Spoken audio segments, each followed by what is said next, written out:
isang tren na magte-test run ngayon. Ito na, paparating na yata. Na-excite kaming lahat dito kasi makikita natin yung tren ng MRT7 finally. At konting-konting hintay na ganito at masasakyan na ng mga kababayan natin. Dapat eh. Dapat.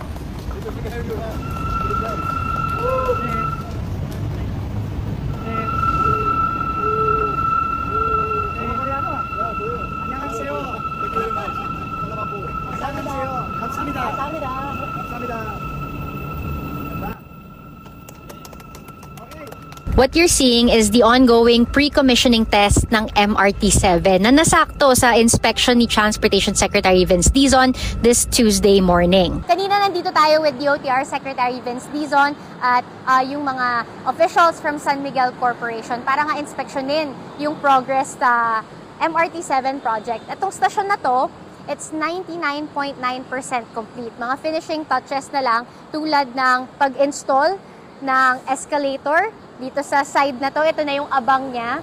And over there, dun sa corner naman, dun naman yung, dun ipapwesto yung elevator lift. Kasi nga, medyo mataas talaga itong mga stasyon ng MRT7 overlooking Batasan, Quezon City.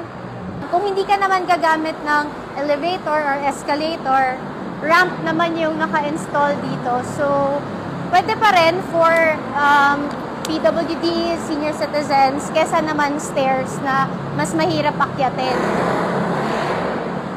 So, ito naman yung concourse area. Dito bumibili ng tickets. Ayan yung ticket booth. Ito yung mga for digital payments. Naka-install na rin yung mga turnstiles. At ito, malawak din yung space. Sabi ni Secretary Dizon, after seeing this, mas kumpiyansa na siya na mabubuksan na sa publiko yung MRT7 stations 1 hanggang 12 o yung North EDSA hanggang Sacred Heart sa Quezon City by 2027. First half of 2027, no? Engineer Robert. So mga first half of 2027, masasakyan na natin to. Tututukan namin ang mga natitirang problema, pero tingin ko, sa cooperation ng gobyerno, ng San Miguel, ng lahat ng ahensya ng gobyerno, ng LGUs, 2027 hanggang Sacred Heart, umaandar na. Yun yung 12 stations. 12 stations. Ang matitira na lang station 13 and 14. Konting-konti na lang. When po ang target naman? Gusto ko sana by 2028 matapos na tayo at least hanggang Tala. So, San Jose del Monte na lang ang kulang. 15 years na to in the making.